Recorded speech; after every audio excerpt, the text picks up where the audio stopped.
Hello साथीहरू, welcome to back my channel सागन 009। मेरो नाम हो सागन। हजुरले आज मैले सिकाइरहेको कसरी एउटा वाइफाईलाई दुईवटा बनाउने हो। सुरुमा आफ्नो क्रोम खोल्नु हो र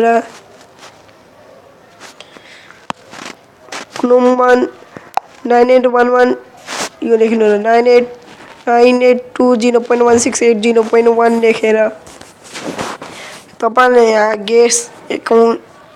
गेस नेटवर्क छ, यसमा तपाईँले वाइफाईको नाम लेख्न सक्नुहुन्छ।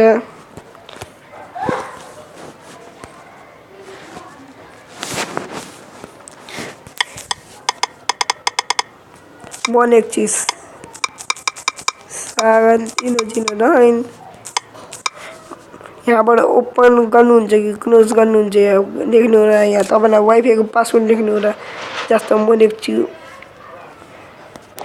म 1 2 3 4 म लेख्छु 1 2 3 4 5 1 2 3 4 4 5 यो लेखेर तपाईँलाई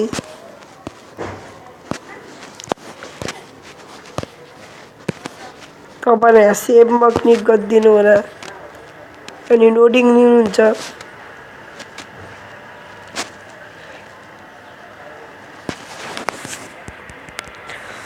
अब तपाईँले गएर एक्चुअली वाइफाईमा हेर्नु होला। यहाँ दुईवटा वाइफाई भइसक्यो।